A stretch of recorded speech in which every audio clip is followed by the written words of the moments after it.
Di ba meron tayo dati pinag-aaralan na yung parts of a letter, yung ano tawag doon sa iba't ibang bahagi ng isang sulat, ng isang liham? Di ba may tinatawag doon na parts of a letter? Saan ba tinuro yun? Sa English ba yun? English yun, ano? Parts of a letter, heading, greetings, body of the letter, closing, signature, yun ba yun? Ano natatandaan nyo doon? Sige nga, ano natatandaan nyo? Pag sinabi natin basic needs ng tao, ano-ano yun? Sige nga, what are the basic needs of a human being? Food, shelter, clothing, yung H2O kasama na yon sa food. Pero alam niyo, pagka bumalik ka doon sa iyong pag-aaral, kasi tinuro yan, siguro elementary, high school, pero pagka ikaw ay nag-college, itunuturo nila ay yung socialization eh. Dapat ang tao, para din mabuhay, nakikipag-socialize siya. Sabihin na meron siyang fellowship o meron siyang pakikipagkapwa-tao. So, kaya sinama nila yon yung socialization. Part yun ng basic needs. Kaya lang, kulang pa rin yun pag naging Christian ka. Kapag ka naman naging Christian ka na, papasok na yung spiritual. Kasi hindi na siya sapat. Kulang na yung basic needs na tinatawag. Kung kahit meron kang socialization, kung wala ka namang spiritual, dahil ang Kristiyano ay hindi lamang siya physical, siya ay spiritual. So, yung mga bagay na yung mapapansin mo ay nagbabago habang lumalaki ka. Kaya lang, ang turo sa atin, nung maliit pa, basic needs talaga yung food, shelter, and clothing. Pero pagka nag-aral ka pa ng pinagpatuloy mo sa college, sinasabi niya, hindi, kulang yung kailangan ng tao, marunong makipag-socialize, marunong makipagkapwa, para siya mabuhay. O in a sense, tama yun eh. Pero kulang pa rin, pag naging Christian ka, masasabi mong, hindi, kailangan ng spiritual. Dahil ang tao, both physical, no, and spiritual. So ngayon, ang gusto ko pag-usapan, dahil ngayong gabi ay Wednesday Word, naalala ko yung shinare ko last Sunday, tungkol ito sa Father's Feathers, yung tungkol sa buhay ni Abraham. No, yung buhay ni Abraham, at yung paano hinandog si Isaac. Alam natin ang kwento na prinovide ng Diyos Ama yung pagmamagitan ng pagbibigay ng ram na hindi na nga nasaksak ng tuluyan si Isaac. So hindi nasaksak si Isaac dahil nga ang Diyos ay nag-provide, nagkaroon ng provision. Pero tatanungin ko kayo, paano ba nabubuo ang provision ng Diyos? Paano ito nabubuo at paano mo ito natatanggap at paano mo ito pinakikinabangan yung kanyang katugunan na sinasabi nating provision ng Panginoon. At dito, gusto kong basahin ulit natin yung some parts. Some lang. Hindi natin babasahin yung buo. Kundi ilang bahagi lang doon sa Genesis 22. Tapos ang pag-uusapan natin dito ay yung composition. Yung kabuuan. Composition of a provision. Ano ba ang mga bumubuo sa mga sagot ng Diyos? Bago mo maranasan ang sagot ng Diyos, ano ba yung mga bumubuo dito? At yun ang makikita ninyo sa buhay ni Abraham sa Genesis 22. At ang team natin yan ay kabuuan ng kanyang katugunan. Ayan. Ano ba yung mga bumubuo sa katugunan, sa provision? Ano ba yung bumubuo sa provision ng Diyos? Ano ay yung kabuuan ng kanyang katugunan? So, samahan niyo ako sa Genesis 22, sa verse 1. Sometime later, God tested Abraham. He said to him, Abraham, here I am, he replied. Then God said, take your son, your only son, whom you love, Isaac, and go to the region of Moriah. Sacrifice him there as a burnt offering on a mountain I will show you.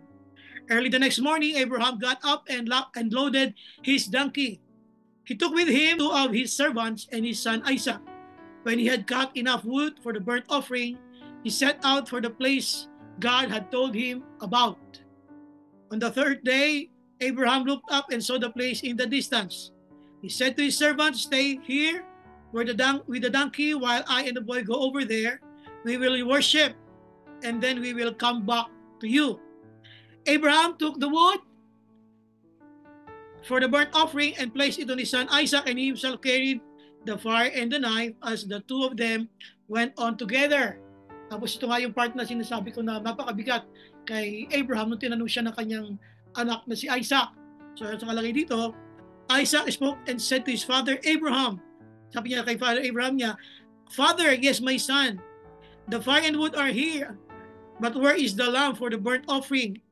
And the two of them went on together. Sabi niya, ang Diyos Ama ang magbibigay sa atin ng katugunan, the Lord will provide. Kaya pag tinignan niyo yung Bible, paano nabuo? Saan nanggaling yung confidence ni Abraham na ang Diyos mismo, God Himself, will provide for the lamb? Alam niya yung iba't ibang karanasan natin, kung minsan may mga problema tayo na aminin natin tayo kung minsan ay nakala kahit mabigat eh. Kasi alam mo kung paanong sumagot noon ang Panginoon sa'yo at parang alam mo na yung pattern ng Diyos ng mga pagkilos niya sa buhay mo. Baga ikaw ay hindi na natitigatig kasi alam mo na kung paano siya kumikilos. Kaya ngayong gabi, balikan lang natin kung nandyan pa ba o napapansin ba o nakikita ba natin yung kabuuan ng kanyang katugunan. Paano ito ipinagkakaloob ng Diyos sa kanyang mga anak, yung katugunan niya sa ating mga pangangailangan. What composes God's provision?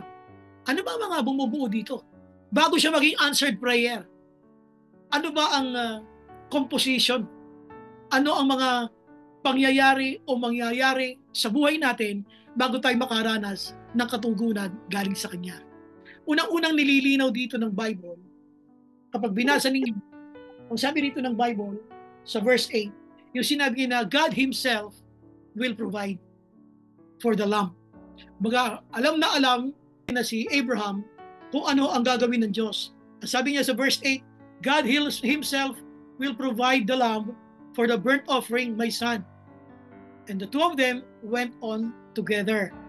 Baga, kung babalikan mo si Abraham, yung kanyang karanasan sa kanyang buhay, paglilingkod, ay talagang kilala niya ang Panginoon.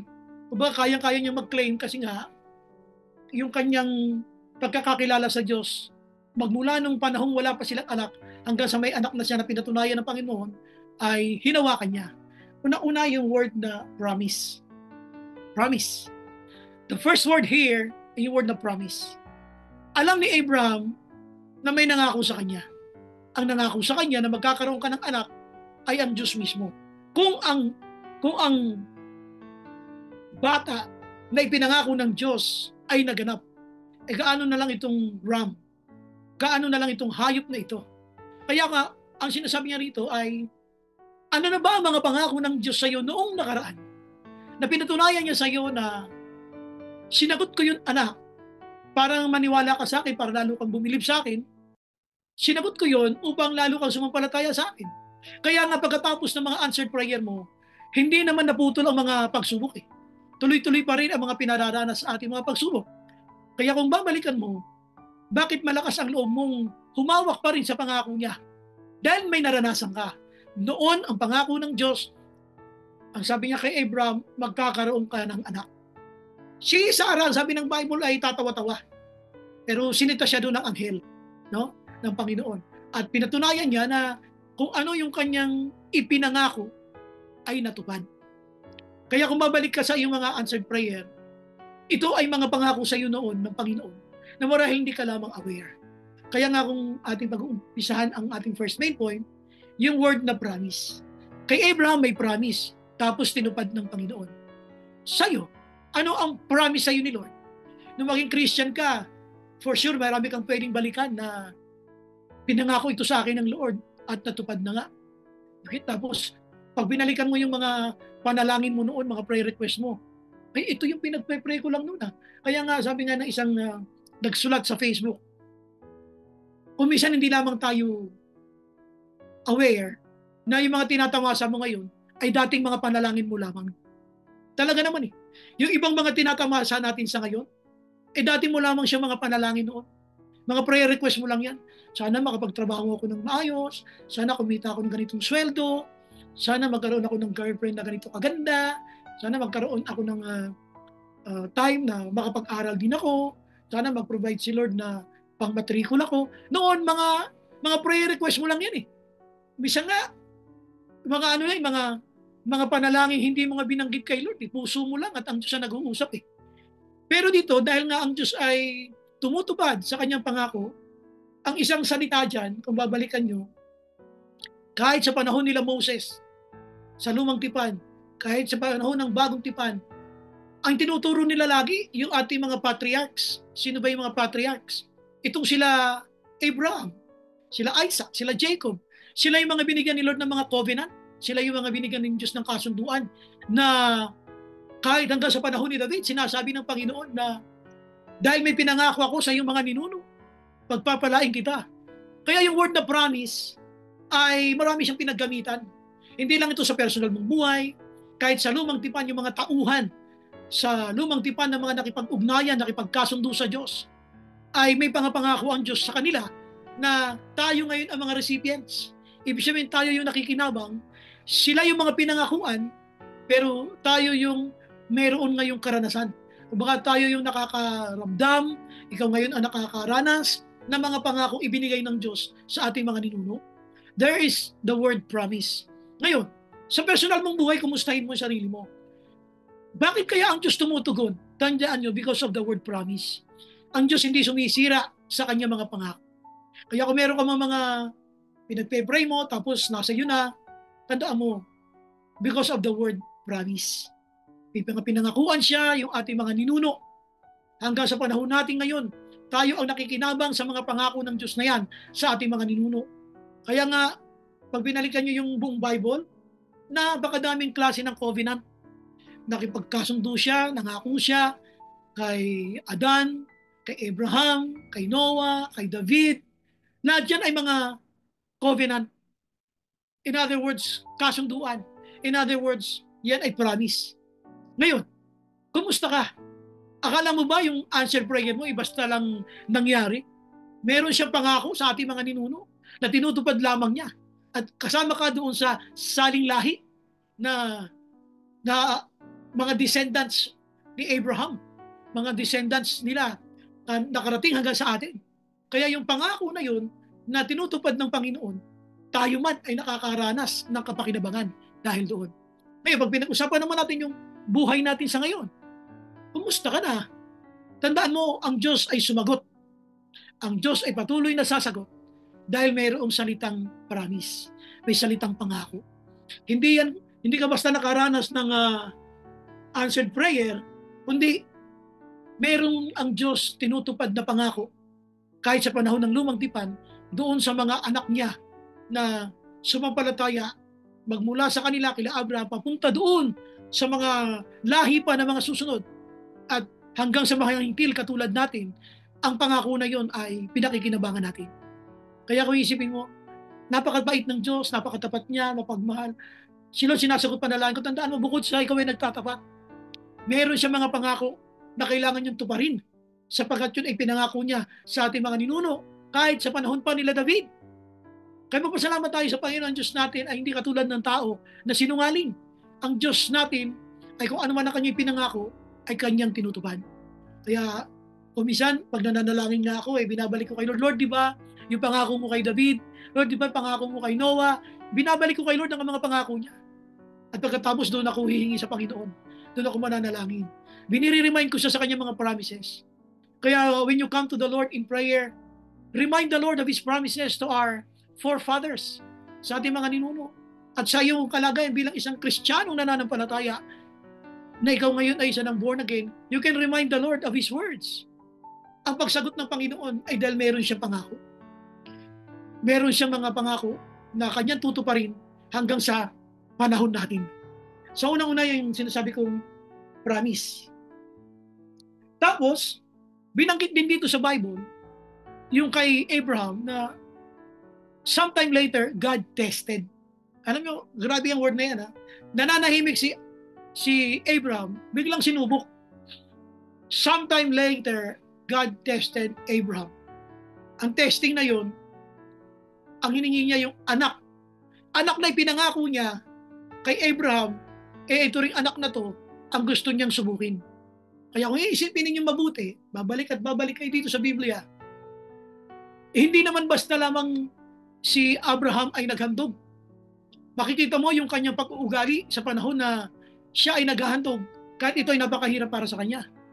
Ang pangalawa, kapag nakita ng Panginoon na ikaw ay willing na mag-undergo sa kanyang mga pagsubok, na ikaw ay pasensyoso, pasensyosa, ang Diyos ay natutuwa at ang Panginoon ay ibabalik sa iyo yung credit na dapat para sa iyo.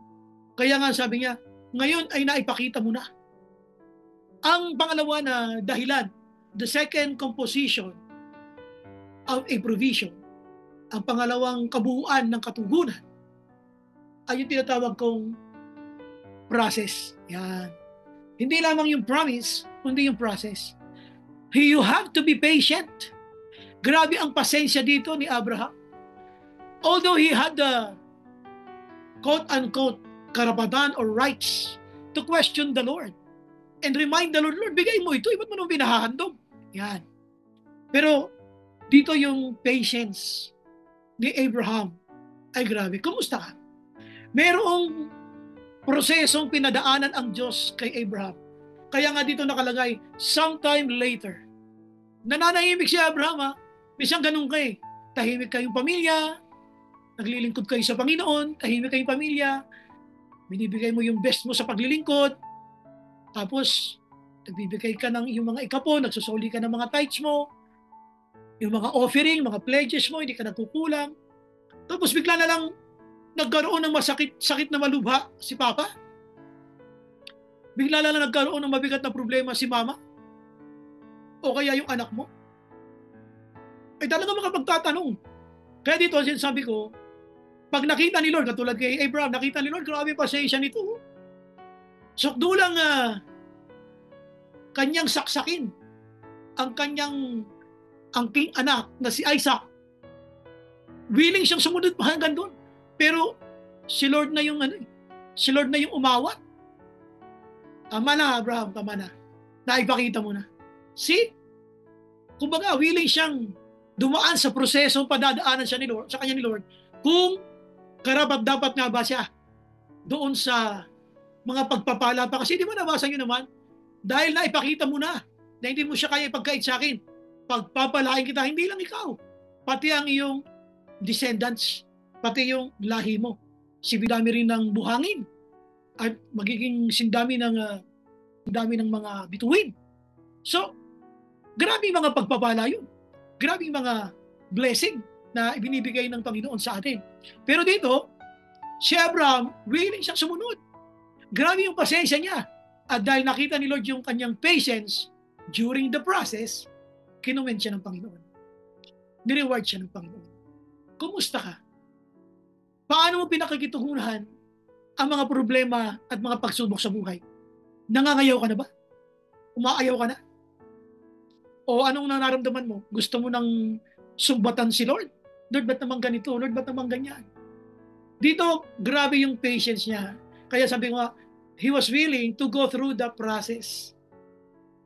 Ihahandog mo sa akin, dadaan ng ilang araw. Process, ang kamay ni Isaac, itatali niya. Process, ihihiga niya si Isaac. Process, sasaksakin niya. Pero nung sasaksakin niya na, oops, wag, naipakita mo na. Grabe, no? So, minsan yung patience natin, pinagmamasdan lang ng Panginoon. Eh. Iba sa atin, kulang na lang magwala sa bigat ng problema. Iba sa atin, kulang na lang maglupasay. Lahat na ng problema na dinanas natin, kumisan, ang epekto sa atin negatibo at kumisan ay kino-question natin ng Diyos. Pero dito, hindi kailanman itong si Abraham. Ang sabi dito ng Bible, he was willing to go through the process.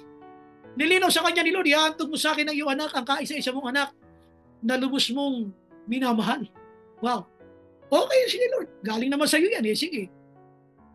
Ang gusto kong makita nyo rito, lumabas yung ram eh. Yung talagang sasaksakin niya, lumabas eh. Yung ram. So, anong nangyari? Kaya ang tanong ko, ano yung composition of a provision? Ano yung bumubuo? Ano yung kabuuan ng kanyang katugunan? Number one, yung may promise kasi. Remember God's promises whenever you're struggling. Ano pa? There was a promise and there was a process. Ano may mga proseso talaga na yan? Yung nangyari na yan kay kay Abraham.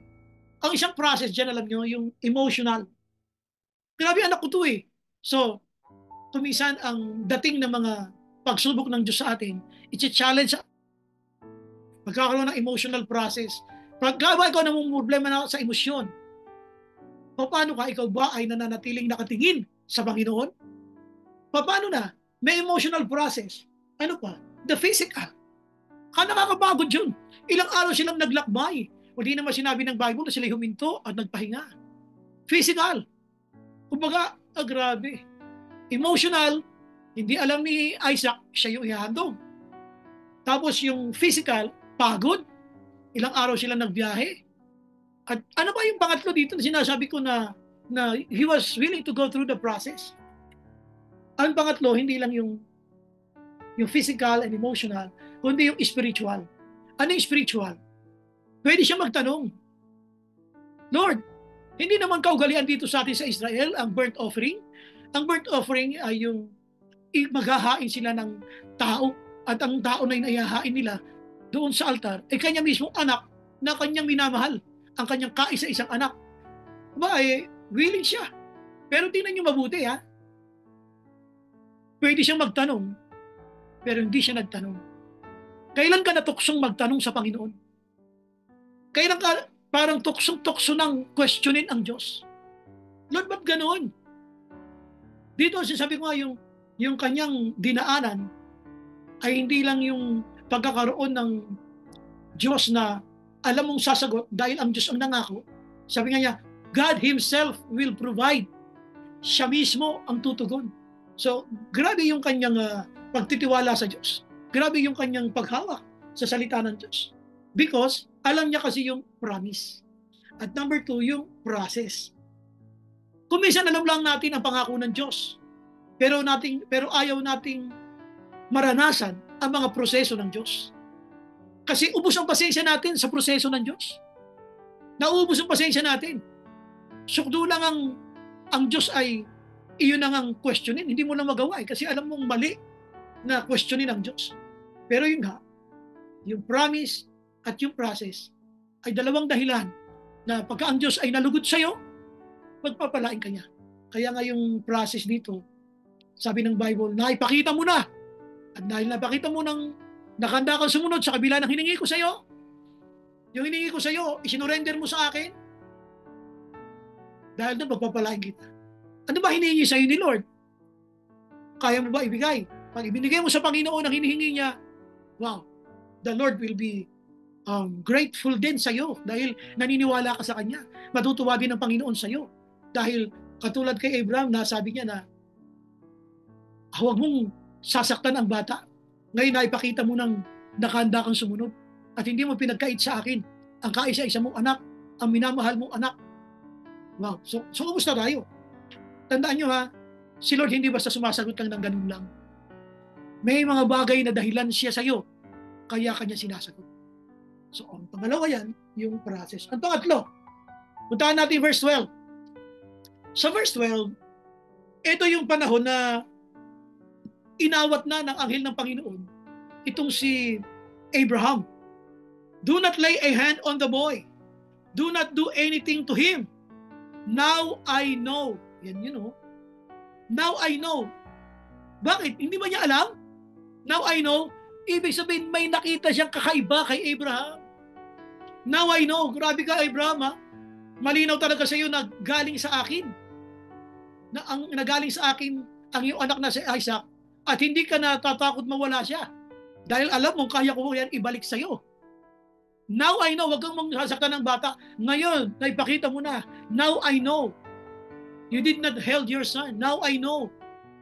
Ano yung pangatlo? Bakit si Lord ay natutuwa, kaya ikaw ay kanyang pinagpapala? Pangatlo yung may progress. May progress sa iyong pananampalataya. Now I know. See? God saw something from you. May nakita kakaiba si Lord sa iyo. Grabe itong anak ko. Yun na lang ang kanyang last money. Nagkaroon lang ng special offering para sa pagkakabit ng aircon. Binitawan mo pa. Wow! Ibig sabihin, ganun ka naniniwala sa akin? Na natutuwa ako sa iyo, anak, na kahit walang-wala ka, tumutupad ka sa pagsusoli ng iyong ikapo. Natutuwa ako sa iyo, anak. Now I know. At dahil dyan, nakita ko na anak ang sumunod. Now I know, pagpapalain kita. Tignan nyo yun. When God sees a progress in you, God will bless you even more. Ano ba nakikita sa iyo ni Lord? Ikaw ba ay may nakikita si Lord sa iyo, nakikita pagbabago? Dito kasi ang sabi niya kay Abraham, now I know. Sa'yo, meron bang masasabi si Lord sa'yo, now I know. Now I know. Mula na pinagpala kita, ikaw ay nawala. Yun ang nakita ni Lord. No, ikaw ay pinagpala ko, ikaw ay nawala sa presensya ko. Ganon na nangyari sa atin eh. Kaya dito, kung babalikan mo yung kanyang karanasan, God is willing to bless us more kapag nakita ni Lord na yung faith mo may progress. Grabe yung pagtitiwala niya. At yung progress na yun, hindi niyo pa napansin yun nung iniwan niya nga yung kanyang mga kasamahan, ng mga alipin. Sabi niya, dito muna kayo, sasamba lamang kami sa dako roon. Paano sasamba? Sasamba dahil nga, sabi ko, ay yung kanyang altar na gagawin ay pagsamba talaga yun. Pero yung ihahandog mo yung bata na si Isaac, wala katiyakan nyo kung makakabalik pa kayo, pero sasabihin mo ay, babalik kami, sasamba lamang kami sa dako roon. Kung minsan alam nyo, pag nakikita ni Lord yung faith mo na nakatayo, kahit parang ang mga pagsubok ay masyadong mabigat, nire-reward ng Diyos yun eh. At dahil ipinakita mo na ikaw ay may takot sa akin, pagpapalain kita. Takot ka ba kay Lord? May takot ka ba kay Lord? O wala ka ng takot kay Lord? Kaya nga, madalas, hindi mo na siya sinusunod eh. Madalas kung ano yung ayaw ni Lord, yan ginagawa natin. Kasi wala na tayong takot sa Diyos. Kasanay tayo na ang nasusunod, sarili natin. Pero dito, kung mapapansin ninyo, i-provide ni Lord yung kanya pangailangan na lumabas yung ram. Tapos, sabi nga dito ng Bible, ang iyong lahi ay magiging sindami ng bituin sa langit. Mabibilang mo ba yan? Dahil, ipinakita mo, ipagpapalain kita. See, nagkaroon ng progress. Now I know. Kaya, kumusta ka? May progress ba sa faith mo? Kumusta ang iyong pananampalataya? Meron ba ang Diyos nakikitang progreso? May masasabi ba si Lord sa'yo na, now I know? Oo, now I know. Hindi mo kayang sumunod sa utos ko. Now I know. Hindi mo kayang tuparin ang mga pinangako mo sa akin. Naku, nakakalungkot sa Panginoon yun. Kaya dito, sa ating Wednesday Word, isipin mo, ano na ba mga pinangako ng Diyos sa'yo noon na nakita mo naman ang kanyang pagsagot? Tandaan nyo, sasagot ang Diyos pag willing kang dumaan sa proseso. So, hindi lamang yung promise, nandun yung process, at yung pangatlo, nandun yung progress. Yung progress na yan, tandaan nyo sabi ng Lord, dahil naipakita mong may takot ka sa akin at hindi mo pinagkaitan ka isa-isa mong anak, pagpapalain kita. Ano bang progresong meron sa iyo ngayon? Ang Diyos ba ay nalulugod sa iyo? Siya ba ay natutuwa sa iyo? Ano ba ang layunin ng Panginoon? Bakit niya sinasagot ang mga prayer natin? Kaya dito, sabi ko nga, up to what extent we are willing to go through the process. Pag willing kang dumaan sa proseso, pagpapalain ka ng Panginoon. Pag willing kang magpakita kay Lord ng pananampalataya at makikita niya yung progreso, the Lord will bless you even more. Amen? Composition of a provision. Kabuuan ng katugunan. Ano ba ang bumubuo sa katugunan ng Panginoon? So punta tayo, sabi nga natin, una, may promise. Number 2, may process. At mayroong progress. So how should we conclude the message? When there is a vision, there is a provision. When there is a vision, there is a provision. Lord, hindi ko po alam kung paano mangyayari, pero Lord, gusto ko sana magkaroon ng business. Ang papa ko, ang mama ko. Hindi ko po alam kung paano mangyayari, Lord. Yan ang yung vision. Kapag ikaw ay consistent dyan at ikaw ay nagpapagamit sa Panginoon, sinusunod ka sa Panginoon, the Lord will take care of the provision. Basta may vision, may provision. Sa pamilya, ano ang vision mo for the family? Personally, with your career, ano ang mga vision mo?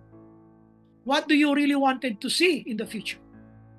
Ano ang gusto mong mangyari? Gusto mo bang magnegosyo?